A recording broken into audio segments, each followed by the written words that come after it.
В президиуме министры и первые замы, в аудитории молодые депутаты. Свои сферы активисты уже разобрали. Экономика, социальная политика, экология, местное самоуправление и ЖКХ.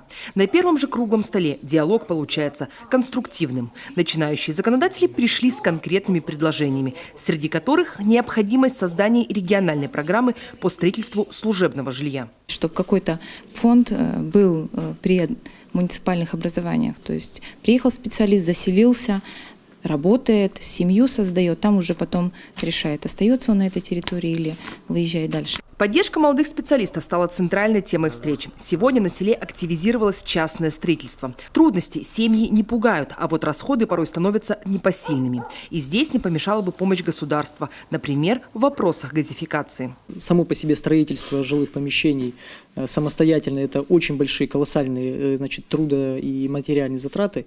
И поэтому какая-либо помощь со стороны государства, даже по той же самой газификации, которая обеспечит тепло и уют данного дома, я думаю, это будет не лишним.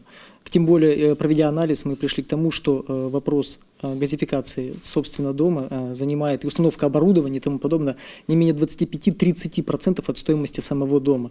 Здесь, в аудитории, где большинству только 30 с плюсом, как это ни странно, обсуждают и похоронные дела. Среди молодых депутатов есть действующие главы сельских поселений, и для них эта проблема весьма актуальна. По предписанию прокуратуры в каждом населенном пункте должна появиться своя специализированная служба. Расходы для поселковых бюджетов просто космические. А потому появилось предложение объединиться и открыть муниципальные бюро ритуальных услуг там, где их сегодня нет.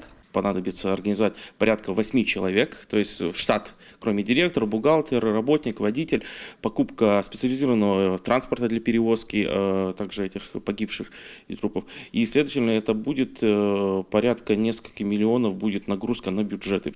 Депутаты молодежной палаты будут курировать и вопросы молодежной политики Коми. Поддержкой профильных министерств они уже заручились и теперь готовы представить первые законодательные инициативы. Виктория Палкина, Иван Богомолов, телеканал Юрган, Сыктывдинский район.